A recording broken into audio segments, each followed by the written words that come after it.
మీ KS Naidu, KS నేను సైతం ప్రశ్నిస్తా యూట్యూబ్ ఛానల్ స్వాగతం. ఈరోజు జగన్మోహన్ రెడ్డికి సంబంధించినటువంటి కేసులు ఉన్నాయి కదా, లక్ష కోట్లని. దాని మీద ఈ మధ్య ఒక్కొక్క ఐఏఎస్లు పిటిషన్లు వేస్తూ ఉన్నారంటే ఈ కేసులో మాకే సంబంధం లేదు, మమ్మల్ని రిలీవ్ చేయండి అని. సో ఆ తరుణంలో ఇద్దరు ఐఏఎస్లు సుప్రీంకోర్టుకి ఆల్రెడీ వెళ్ళున్నారు. అంటే ప్రభుత్వం తీసుకున్న నిర్ణయాలను మేము తూచా తప్పకుండా పాటించామే తప్ప మా వ్యక్తిగతమైన ప్రయోజనాల మీద మేము ఎలాంటి సంతకాలు చేయలేదు, ఎలాంటి అప్రూవల్స్ ఇవ్వలేదు అన్నది వీళ్ళ యొక్క వాదన. అంటే టూకీగా చెప్తున్నా, అర్థమయ్యే విధంగా. అయితే దీని మీద సిబిఐ ఈడీ వాళ్ళు వచ్చేసి సుప్రీంకోర్టుకి వెళ్ళారు. సో వీళ్ళు ఐఏఎస్లు ఇద్దరు తప్పు చేశారు అని చెప్పి వీళ్ళని ఎగ్జామ్షన్ ఇవ్వద్దు అని. సో దానికి సుప్రీంకోర్టు ఏం చెప్పిందంటే, అవును కదా, ప్రభుత్వం తప్పు లేదు, ప్రభుత్వంలో పాలసీలు తప్పు కాదు, అంటే ప్రభుత్వం కరెక్ట్గా ఉంది. అంటే ఆనాడి కిరణ్ కుమార్ రెడ్డి ప్రభుత్వం తప్పులేదు, ప్రభుత్వ పాలసీలు తప్పులేదు. అలాంటప్పుడు ఆ ప్రభుత్వంలో పనిచేసేటటువంటి ఐఏఎస్లు నిబంధనలకు విరుద్ధంగా అయితే ఇవ్వలేదు కదా. వాళ్ళు ఏదైతే రూల్స్ అండ్ రెగ్యులేషన్స్ పాటిస్తున్నారో ఆ రూల్స్ ప్రకారమే వాళ్ళు అలాట్ చేశారు. సో దాంట్లో తప్పు లేదు.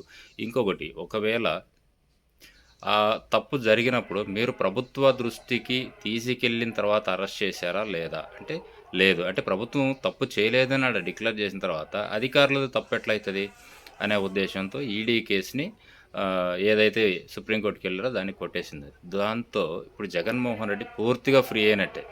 ఏదైతే అందరు లక్ష కోట్లు అన్ని ఛార్జ్షీట్లు ఇన్ని ఛార్జ్షీట్లు అని అన్నారో, అదిగాక జగన్మోహన్ రెడ్డి ప్రాపర్టీస్ కూడా చాలా అటాచ్ చేస్తుంది కదా.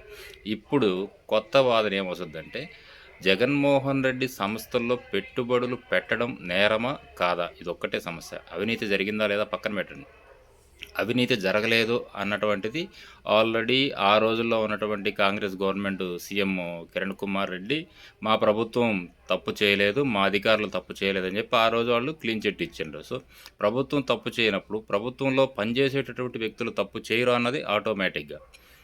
సో ఆ రెండు ప్రశ్నలకి క్లియర్ అయిపోయింది. సో ఇది తప్పు అన్నటువంటి వాదనకి ఈడీ వెళ్ళడంతో దాన్ని కూడా సుప్రీంకోర్టు సమర్థించింది. ఇంకా ఫైనల్గా మిగిలింది ఏంటంటే, జగన్మోహన్ రెడ్డి సంస్థలో పెట్టుబడులు పెట్టడం ఒప్ప.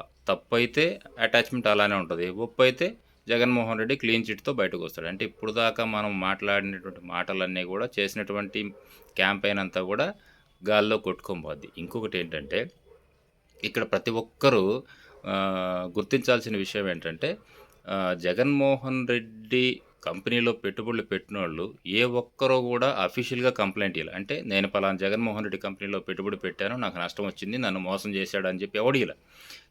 ఆ పెట్టుబడి పెట్టినోళ్ళు బాగున్నారు, లాభాలు తీసుకుంటున్నారు, వీళ్ళంతా బాగానే ఉన్నారు. కానీ ఎవరో మూడో వ్యక్తి జగన్మోహన్ రెడ్డి తప్పు చేశాడు, స్కాములు చేస్తున్నాడు అని చెప్పి ఒక కంప్లైంట్ ద్వారా దాన్ని రిజిస్టర్ చేసి ఎంక్వైరీ చేసి తప్ప, ఇది జగన్మోహన్ రెడ్డికి పెట్టుబడులు పెట్టిన వ్యక్తులు ఎవరో కూడా మాకు ఆయన వల్ల నష్టం వచ్చిందని చెప్పి కంప్లైంట్ ఇలా. సో ఇది మెయిన్ లాజిక్.